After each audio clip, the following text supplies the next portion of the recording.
Hi guys, look at this. It's magnificent. Beautiful day. Oh, it's lovely to see that behind me. This lad, he's just having a sniff. Good boy. Come on, Alf. Good lad. Come on. Let's go. Let's go. Good boy. Oh, he's on the trail. Yeah, on the trail of something, little fella. Oh, there's another doggy. Dogs. No. Good boy. Let's go.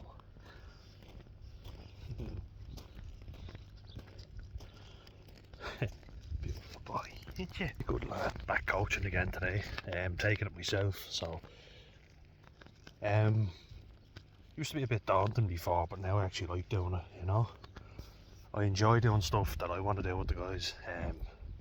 Because I kind of think I can do what everybody else always does, or I can make it a bit different. You know, give them a new perspective.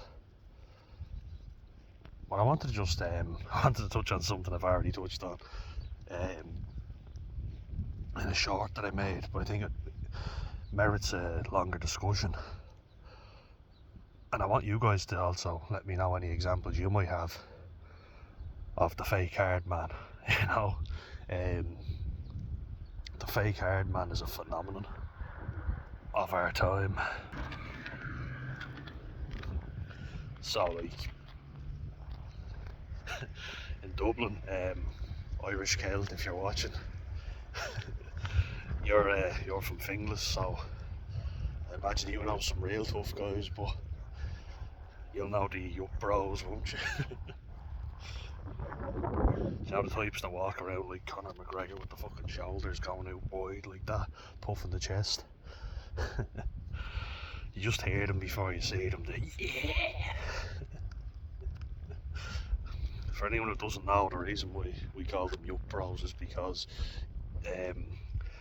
every 2 seconds all you hear is yuck bro, yeah bro. One thing that you hear a lot of, remember this lad before, he used to always go out straight, yeah, out straight, and I was there kind of going, let's count how many times this lad says out straight, yeah. In one sentence he said it 20 times. There's a bit of Dublin colloquialisms for you. But yeah, like it's something that appeals to a lot of people, you know. And there's a good reason for it, like as I say before in other videos. Kind of appealed to me, you know. If you don't have good guidance and you don't have good male role models, you're gonna seek it out somewhere else. And the worst thing you could be is considered a pushy.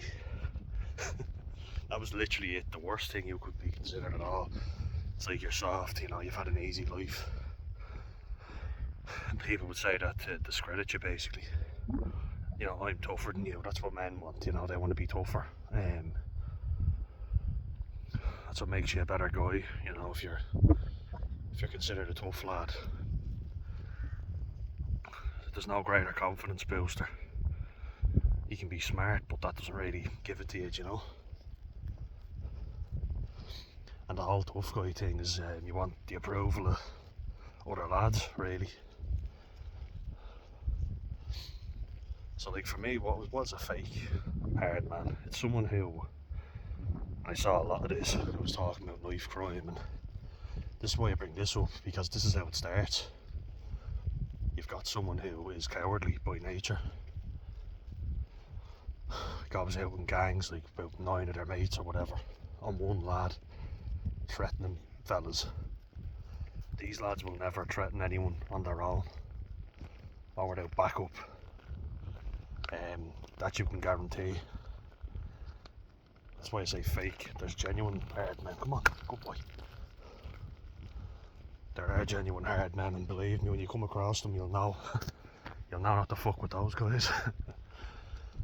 Came across a lot of them in boxing, and they never tried to make me feel inferior.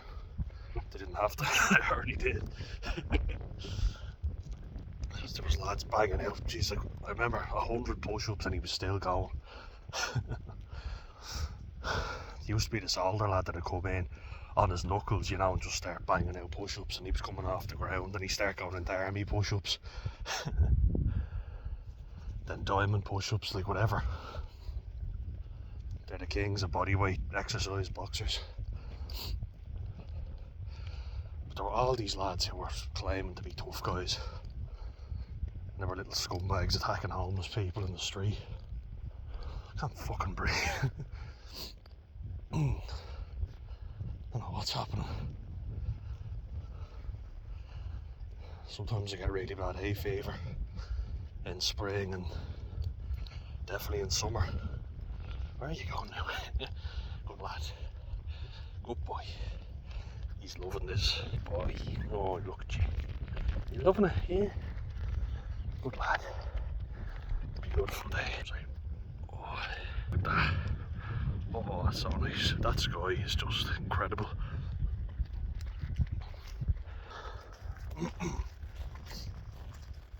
But fake hardman is something I wanted to discuss a lot more, because I had a lot of them. You know, a lot of Irish young fellas, but a lot of North African young fellas in the school where I went, who were trying to be Dublin gangsters, and guess what? They fucked with the wrong guys. They start fucking with lads from Sheriff Street and Abbey Street, O'Connell Street, like real tough areas. And they got their arses handed to them. There used to be lads in school as well from Rathmines Flats who also genuine tough lads. And they put a few fellas in their place, you know. There used to be a lot of them, and like Rathmines is considered a posh area, but the flats certainly weren't. You hear Barry Keoghan say that, you up the flats. You see, I kind of have a connection to that because of my dad and him being from Walkinstown and knowing what it's like, you know, to not have anything guaranteed, really. He had a tough life, I know, and I always say it. My mum did in her own way, but not in that sort of way, you know. She was no way around the city centre as well as my dad, put it that way. Or Dublin. Seriously, I remember going out to play games and she'd be roaring at me because she didn't know where the hell she was going. She was like, everywhere looks the fucking same. Especially when we go to North Dublin to play a game. She was like, everywhere looks the fucking same. Which it kind of does, like, it's mad. You'll never find that in North Dublin. A lot of places look the exact same. But like, well, rugby's different. And rugby clubs are never in the area they say they are. You know, they're never in the area. Like, I think it was Malahide, but it's out in Donabate, I'm fairly sure. Anyone can help me out with that? I'm pretty sure we played out in Donabate, not Malahide.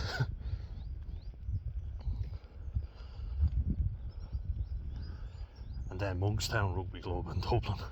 Like, Monkstown is near Blackrock. Monkstown Rugby Club is not. But getting off topic. But talking about rugby, actually, because I know a lot about it, but you see genuine tough guys in rugby.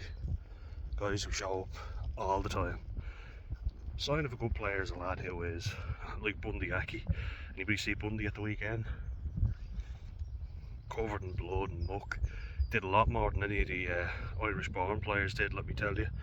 You want to question that man's dedication to the Ireland jersey? You know, they come off the pitch looking like that. Coach even said before, I want you all to look like that. You're going to be covered in blood and muck, and it used to drive me mental, these lads who talk a good game and do nothing on the pitch. Another Conor McGregor quote, you'll do nothing, yeah? Oh, so fucking annoying when you hear lads in school doing that, wearing the fucking glasses as well. Just copying people. Come on, Elf, good boy. They just copycats. But that's what they do when they've got terrible role models or people not keeping them in check, you know. Saying you're a little fucker, like, you know, cop on to yourself. Feral youths, as they call them. Come on, come on. There's a lot of feral youths going around who think it's alright to carry weapons, and you're not a tough man if you do that. 9 of your mates attacking 2 fellas with blades and you think you're a tough guy. That's a fake hardman. Fake hardman is someone who, you know, when the chips are up, you know, they come out and they're screaming and they're roaring abuse, and I know a lot of people like that, as you say. There were a lot of little scroats who used to go around with their cousins who were about 8 or 9 years older than me and my mates and be threatening you and saying stuff to you. And look, you are scared. I'm gonna admit it, like I was. Of course I was. They were fully grown adults and I was still a kid. But now that I'm older, I'm like, what a fucking coward, because I'm older and I can't imagine doing that, trying to intimidate a young fella. Big man you are, aren't you?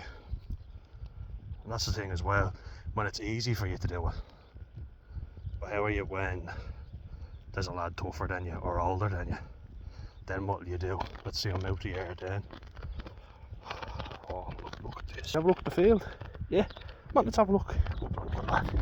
Look at that. Isn't that nice? Yeah. You're enjoying it, aren't you? Alf, good boy. Yeah, good lad. Let's have a look, will we? Oh, isn't that nice? Yeah, look at that. Oh, that is amazing. Oh, beautiful. Look at that.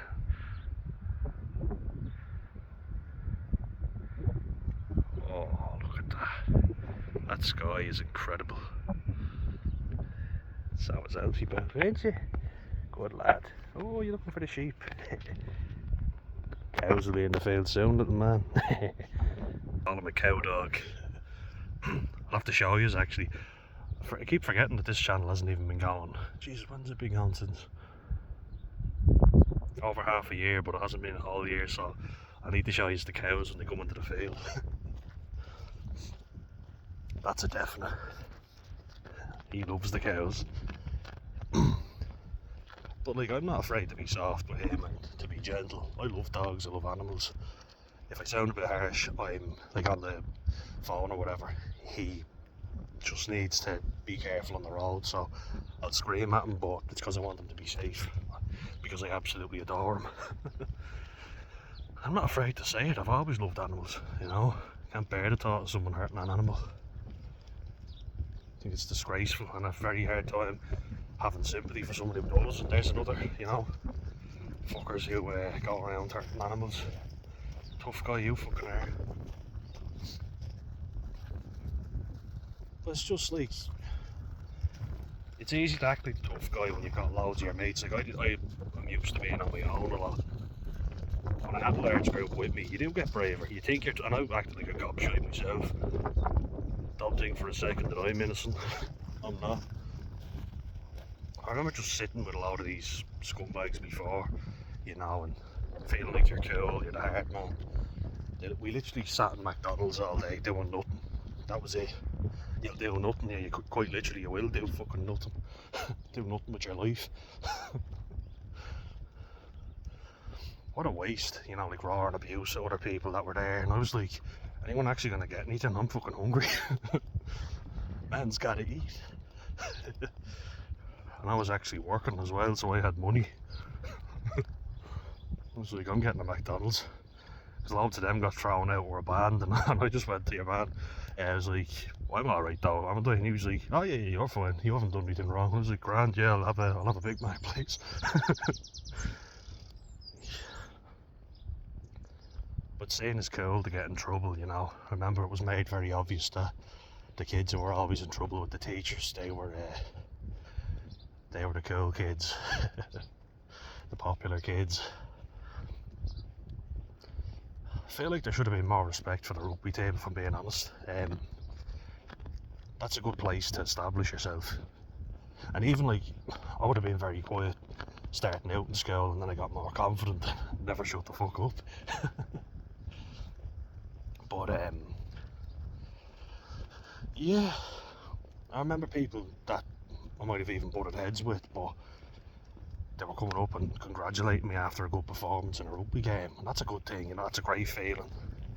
And then we kind of saw eye to eye a bit more, and we got on. older kids who had said stuff to me maybe, but they would have come up and gone, geez mate, some game you had, well done. There was a lot of negative stuff, but there was a lot of positive as well. Like, that's the great thing about sport, you're all equal. I talked about that before, but you see who the true hard men are. Like, I remember before, this lad slagging me off, and a lad that was from a tougher area, who I became mates with. Me and him were just having a go at your man, going, you did very well in that game, didn't you? Didn't see you do anything. Played rugby, got smashed, but he was still mouthing off, you know, he never played. And then when he tried it out, he got his arse handed to him. And kind of just like, yeah, you were great, weren't you? You're a real hard man. It was me and my brother, like, I remember we just would go out, we'd play well, good boy. Yeah, we're all good, we can cross. No? Okay. We'd play well, just get on with it. I was always a big believer in put your money where your mouth is. I never liked saying I'm going to do this and I'm going to do that before a game, because I don't know if I would. I was fucking shitting myself half the time. So how do I know if I'm going to or I'm not? You don't know what's going to happen in a game. All you can do is your best. And normally my best was pretty good.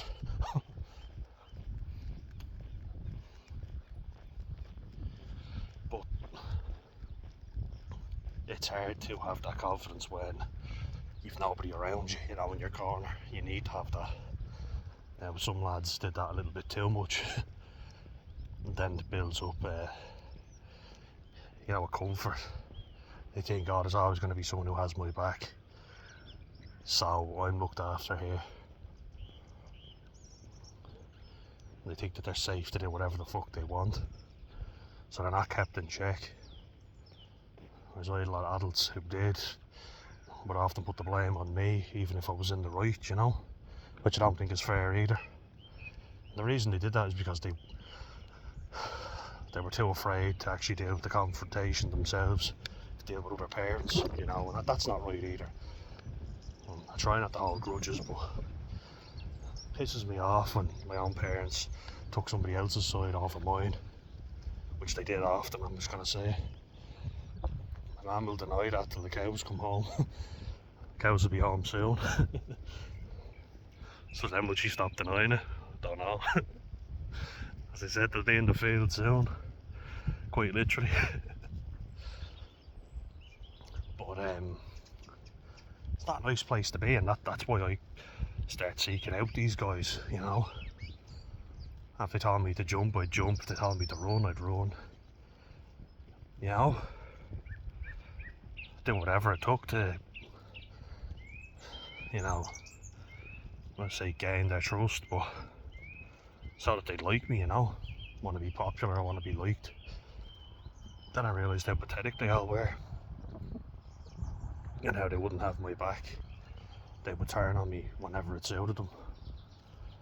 No loyalty, so that's not what you want. You need friends that are loyal. Like, if you don't have someone who has your back, you're going to be very lonely and isolated. Come on, Alf. You can go longer this time, yeah. Go long. I've got the extension lead. Let him right off. Going into that garden. We keep going. You can have a sniff around, yeah. Good lad. Got the auto mower up and running as well. I'm so happy with that. Oh, look at the daffodils growing. You want to have a look? Yeah. Come on now. Good boy. Yeah, you can have a sniff around there. Good lad. This lead is handy. I don't have to walk on the muck. Oh, the sun is hitting me perfectly. Come on now, we'll go a bit further. Don't be stopping there. Good lad. Come on, it's a lovely day. It's a lovely day. There we go. No, don't go back. Come on. Come on. It's a beautiful day. We have to go a bit further afterwards. Yeah. Come on. Yeah, there you go. Good boy. It's going a long walkies. What we like to do is bring them down to the beach. My brother's up. Yeah, come on. Yeah, you gotta get you in shape. Myself. Don't mind them, don't mind them. And hear those yappy little fuckers. Come on. Come on. Yeah. I don't think we're getting them any further. Go on. Come on, Elf. Come on. Alright, we got back. But yeah, it's just fruit for thought, guys. You know those idiots that give it the big talk, but they never follow through on their words. They go around in gangs, there's always loads of them. You're not afraid of them, but you're afraid of the people they know. Do you know what I mean? Because people are like, why don't you just hit him? You're like, because if I hit him, all his mates are going to gang up on me. What you can do, and it actually has worked for me, call him out and shame him in front of everybody. Make him lose credibility, you know? Credibility. Because he won't look like such a tough guy if you challenge him to a fight and he pussies out or tries to get his mates after you. Say it. I want it with you, not with your mates. Stop walking across me, Alf. Good boy. Come on. Alf, we're not going into that garden. Come on. That's why I have to say, I have to be firmer. Sometimes he doesn't listen. Come on. Good boy. Yeah, I hate that shit. You know, a lad threatening another lad, but then getting all his friends to fight his battle for him, so he can look like the tough guy. Fragile ego. Fuck him, you know. And some poor young fella dies as a result of some coward. Still dangerous coward though, isn't he? Cowards are dangerous. Because they never get their hands dirty. They're smart as well. They know their odds of winning and they know their odds of losing, so they weigh the odds up. Like, they'll attack someone and batter someone if it suits them, you know, if they know they're gonna win. But if they're not, it'll be them and the 50,000 of their fucking friends. Look at how many dictators are cowardly. You ask them to actually fight and they fucking wouldn't. There's a lesson in there, isn't there? Somewhere. Anyway guys, it's a beautiful day. I'm gonna end it on a good note. You know. Oh, look at that. Oh, that sky it's magical. Like the one from Toy Story. Oh, Andy's poster on the wall in Toy Story. Oh, it's lovely. I'm in such a good mood now, guys, and I hope you are too. I made a video that got a bit heated. It was actually about a week ago. Finally uploaded it, but luckily I'm feeling good today. My computer's up there. So, day 4 on a ditch, got dinner. Happy Tuesday to everyone. Slán the photo. See you in the next one.